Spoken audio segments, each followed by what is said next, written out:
Imagine for a second, you're holding a Harvard degree, right? You've spent 20 years building this incredible career in San Francisco. You are earning a highly competitive salary, just, sitting at the absolute cutting edge of the tech industry. The dream, basically. Yeah, exactly. The dream. You've done everything right, but your entire right to exist in the country, the whole foundation of your actual life, it all hinges on this single piece of government paper. Yeah, a paper that your boss can, functionally just tear up on a Tuesday morning. Right. And that is exactly what we are diving into today. Welcome to the deep dive. We are looking at the messy, just completely unvarnished reality of adult career transitions. And specifically what happens when this external identity that you spent, decades building just vaporizes overnight. Yeah, because it's a brutal scenario, but it is entirely real for thousands of people. So, okay, let's unpack this. We have a really fascinating stack of sources today surrounding author KJ. We do. We're looking at her memoir, which is called About Life Choices and Potholes, as well as her children's book series, Adventures of Sally the Rescue Pup. And we've also got some interview transcripts from the Pawrenting Company Podcast, right? Yeah, exactly. And the materials it covers this really intense intersection of career burnout, the specific anxiety of immigration, family dynamics, and the highly disruptive impact of a rescue dog. A very disruptive dog, which we will definitely get into.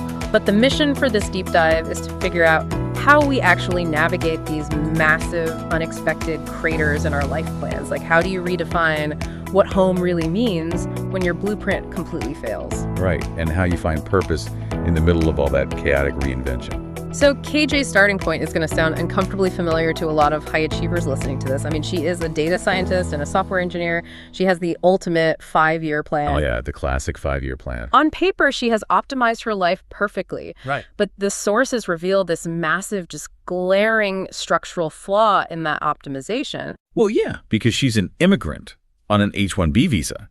And if you don't know, the reality of the H-1B visa is that it legally tethers your physical existence in the United States to your employment status. Which is terrifying. It is, because if you face a sudden tech layoff, which is exactly what happened to KT, you don't just lose a paycheck.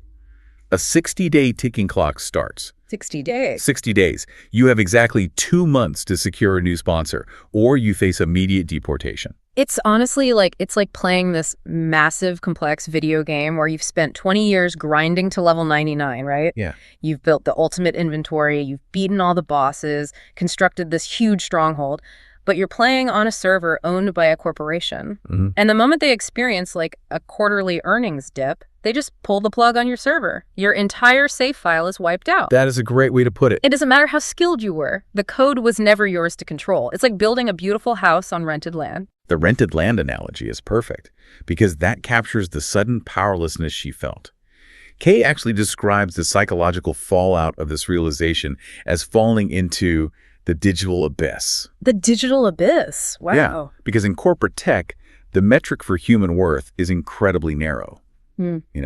It's measured by your output, your efficiency, the prestige of your corporate badges. So when you strip that away. Exactly. When you take that away and replace it with professional rejection, plus the looming threat of being forced out of the country you've lived in for 2 decades, you experience a total collapse of external identity. Because you suddenly realize you're just a temporary guest. Right, despite a literal lifetime of contributions. I really want to talk about the family dynamic here, too, because the sources show this wasn't just a professional crisis. It was a profound personal isolation. Oh, absolutely. Her father is back in India, and he's this old-school mechanical engineer. And to him, engineering means physics. It means pouring concrete, building bridges, constructing dams, real, tangible things. Right. He fundamentally doesn't understand her career at all. He actually dismisses her entire 20 years in software as digital nonsense. Wait, he called a 20-year tech career nonsense. Digital nonsense. Yes. Imagine hearing that. You're already in a free fall. Your visa clock is ticking down, and the person who is supposed to anchor you essentially tells you that your life's work isn't even real. It's devastating. And this projection forces a really severe reckoning for Kay. She starts to analyze the mechanisms of her own ambition, right? Mm-hmm. She realizes she had tied her entire self-worth to what she calls a shimmering mirage of belonging. Shimmering mirage. That's a powerful phrase. It was a belonging manufactured by government stamps and corporate validation.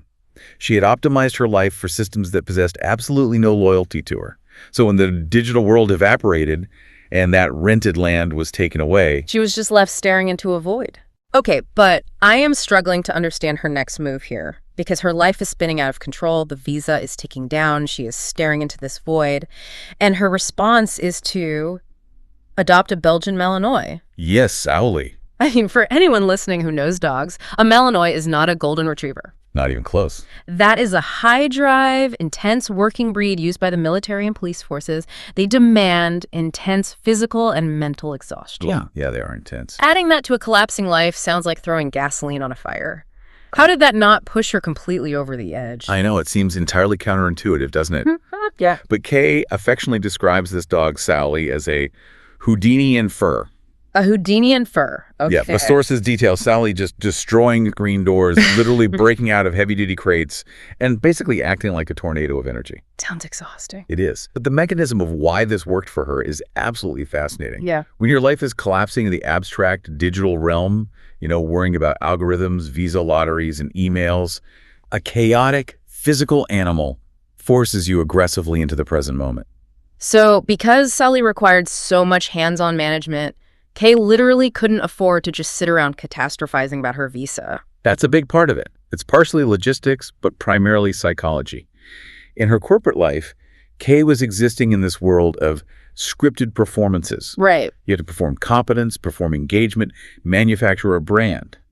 But a dog, especially an intense working dog like a Malinois, demands what Kay calls presence without performance. Presence without performance. I like that. Right. Sally didn't care about Harvard credentials or H-1B statuses.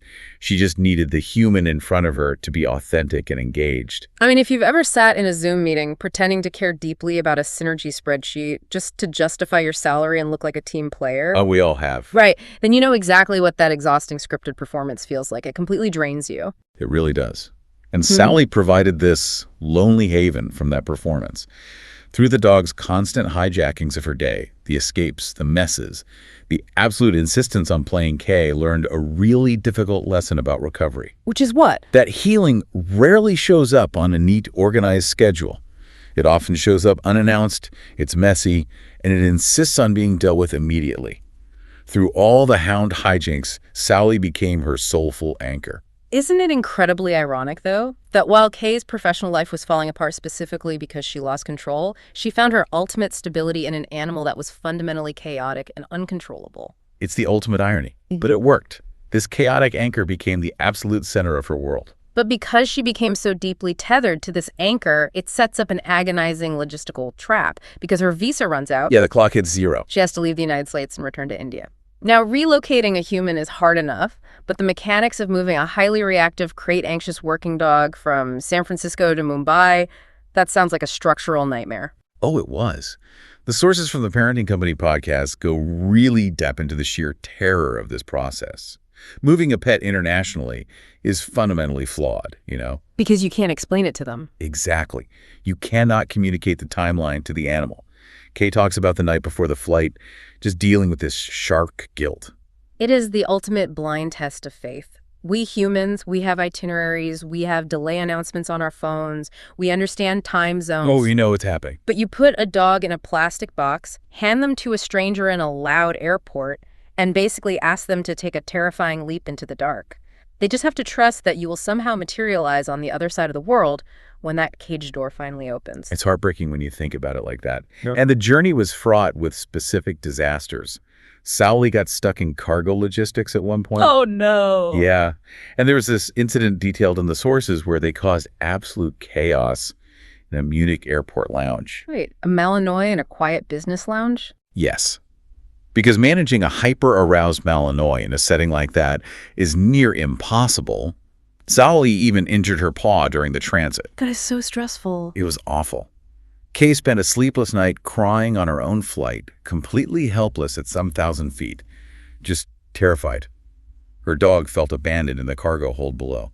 How does a person even function through that level of sustained panic? You don't, really. You just endure it until the reunion. And the reunion in Mumbai is described so vividly. When they finally saw each other, Sally hesitated for a split second. Probably disoriented, right? Yeah, completely disoriented by the new environment, the intense heat, the noise of India.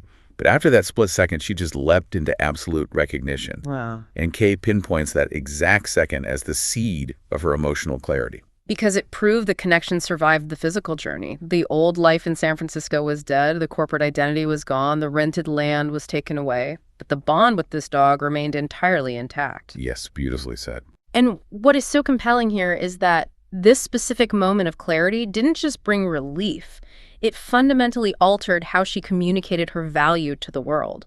It turned her from a software engineer into a storyteller. Right, and she started writing. Initially, it was really just to process the sheer trauma and guilt of the relocation. She calls the process therapeutic magic. Therapeutic magic. Yeah. But it evolved into a children's book series, Adventures of Sally the Rescue Pup. We're looking at titles like Sally's Day Across the Globe and Sally and the Great Escape. But I have to ask, why a children's book? She has a master's degree from Harvard in data science. Why pivot to writing from the perspective of a dog? Taking the dog's point of view removes the human ego from the narrative. Think about it. A dog doesn't care about a 401k or a visa. Right. A dog cares about the immediate environment, about safety, about connection. Writing from that perspective really forced Kay into a state of mindfulness. That makes a lot of sense. And she used the books to teach children about empathy, about resilience, and to advocate heavily for giving animals a second chance. Yeah. Basically promoting the adopt, don't shop philosophy. Okay, here's where it gets really interesting for me, though. There is a secondary mechanism at play here, and it goes back to her father. Ah, yes. The mechanical engineer. Right, the old school engineer who thought data science was invisible nonsense. Suddenly, Kay is authoring physical children's books. She has a tangible product. She can literally hand a printed book to her dad and say, look, I made this. Exactly. For the very first time, he could actually hold her output in his hands. It translated her worth into a physical language he could finally read. A book with pages is undeniable. Right. A data science algorithm is invisible, but a book is real to him. It bridged a massive generational and professional gap. I have to play devil's advocate here, though. Go for it. Does it bother anyone else that it took losing her entire career, nearly getting deported, and pivoting to writing a physical children's book just to get her dad to finally respect her work? Like, did she actually need to lose everything to earn his understanding? Should we really be celebrating that she had to conform to his definition of tangible to get validation? That is a very, very fair critique. But the sources suggest the victory wasn't just about winning his approval. Producing the physical book rewired Kay's own understanding of her output. So it wasn't just for him. No, it grounded her too. And the books actually integrated their lives in a real way. There was a specific scene in the books based on a real-life moment where Sally recognizes her father as Grandpa. Oh. Yeah, and she initiates this massive, hilarious Sally stampede through the bustling streets of Mumbai just to reach him. The dog, and the art about the dog, forced the family to physically and emotionally interact in a way her tech career never did. So the creation of the art fundamentally changed the reality of the artist, which leads us perfectly into her memoir about life choices and potholes, where she really unpacks the psychology behind all of this, because you don't go through a transition this violent without having to entirely redefine what the concept of home means. Absolutely. In San Francisco, her definition of home was deeply precarious. It was a visa stamp and a corporate badge. Rented land. Right. Yeah. But by the end of her transition in Mumbai, she realizes that home cannot be a geographical location.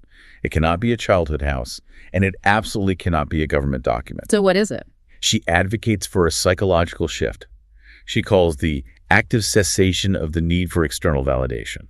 Okay. Active cessation of the need for external validation. I mean, that sounds beautiful on a motivational poster. Yeah, it does. But what does the mechanism of that actually look like in practice? How does a person who spent 20 years chasing gold stars from Harvard and Silicon Valley suddenly just turn off the need for applause? It requires a brutal inventory of your own motives. Mm-hmm. She uses a very specific psychological and mythological term for the ultimate destination here. Right. She calls it the sacred marriage of the self, or Heros Gamos. Heros Gamos. What does that integration actually require you to do on like a random Tuesday afternoon? It means doing the slow, highly unglamorous work of belonging to yourself. Okay. In practice, it means developing the internal radar to notice the exact moment a societal script no longer fits you. Instead of contorting your personality, working 80 hours a week, or shrinking yourself to fit the expectations of an industry, you have the courage to just drop the script. You just let it go. Yeah.